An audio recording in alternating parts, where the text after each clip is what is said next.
আমাদের বলা হয়েছে ঋণাত্মক 1 বন্ধনী ঋণাত্মক 7 যোগ 2 গুণ 3 যোগ 2 বন্ধনী ঋণাত্মক 5 স্কোয়ারকে সরল করতে। যখন এই ধরনের ব্র্যাকেট যোগ বিয়োগ সম্বলিত উদ্ভট সমস্যা দেখবে তখন তোমরা ক্রম অনুযায়ী সমাধান করবে।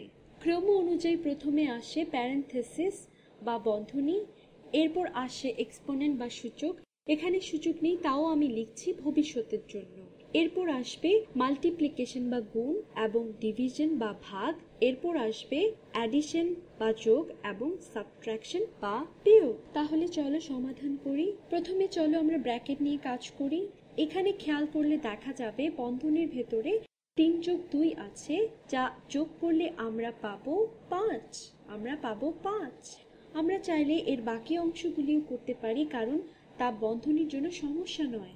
আমাদের এখানে আছে -5 স্কোয়ার, অর্থাৎ আমরা 5 স্কোয়ারকে, কিন্তু আমরা বিয়োগ করার আগে সূচকটি বের করব, কারণ ক্রম অনুসারে যেতে হবে। তাহলে আমরা এই 5 স্কোয়ারকে লিখতে পারি 25 হিসেবে। আমরা আবার ধাপটি লিখতে পারি।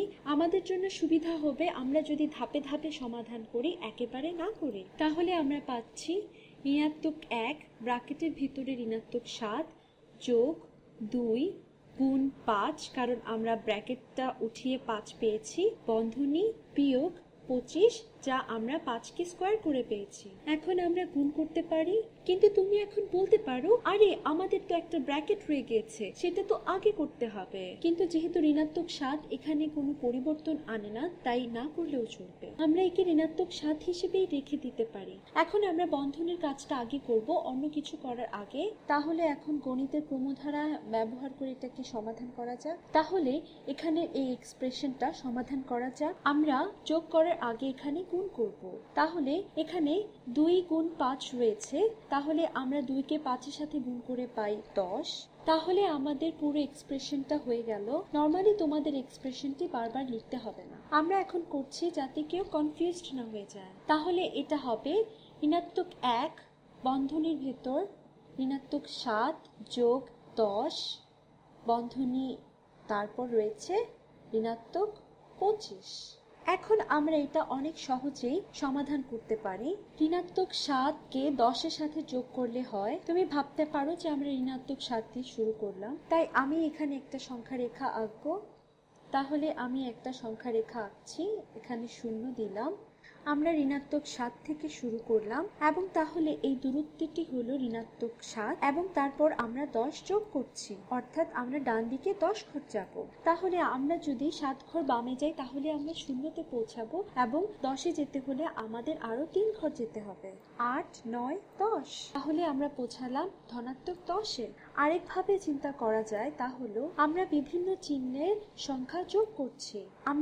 আমরা ভাবতে পারি যে এই যোগফলটা হবে দুটো ভিন্ন সংখ্যার পার্থক্য, এবং যেহেতু সংখ্যাটি ধনাত্মক তাই আমাদের উত্তরও ধনাত্মকই হবে। তাই তুমি ভাবতে পারো এটা হলো 10 বিয়োগ 7, আর 10 বিয়োগ 7 হলো 3, তাহলে এটা হচ্ছে 3। তাহলে সম্পূর্ণ এক্সপ্রেশনটি হয়ে যাবে ঋণাত্মক 1 গুণ ঋণাত্মক 1, এবং মনে রেখো ব্র্যাকেট এবং প্যারেনথেসিস হলো একই কথা। অনেকেই ব্র্যাকেট এবং প্যারেনথেসিস অনেক বেশি ইউজ করে এক্সপ্রেশনকে সহজ বানানোর জন্য, কিন্তু তারা একই অর্থ বহন করে। তাহলে এখান থেকে ব্র্যাকেট সরিয়ে আমি লিখতে পারি ঋণাত্মক 1 গুণ 3, এবং এরপরে একটা ঋণাত্মক 25 রয়েছে, এবং পুনরায় আমরা ক্রম অনুযায়ী যোগ বা বিয়োগ করার আগে গুণ বা ভাগ করব। চলো তাহলে ঋণাত্মক 1কে 3 দিয়ে গুণ করি, যা হলো ঋণাত্মক 3, এবং এরপর 25 বিয়োগ করব, এবং যেহেতু এদের দুটোরই চিহ্ন ঋণাত্মক তাই আমরা এই দুটো যোগ করব। আমাদের আগে ঋণাত্মক 3 ছিল, আমরা তার সাথে আরো ঋণাত্মক 25 যোগ করব।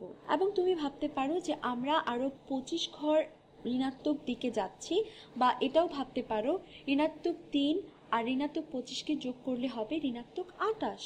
তাহলে আমরা পেলাম ঋণাত্মক 28, আর আমাদের এখানেই শেষ।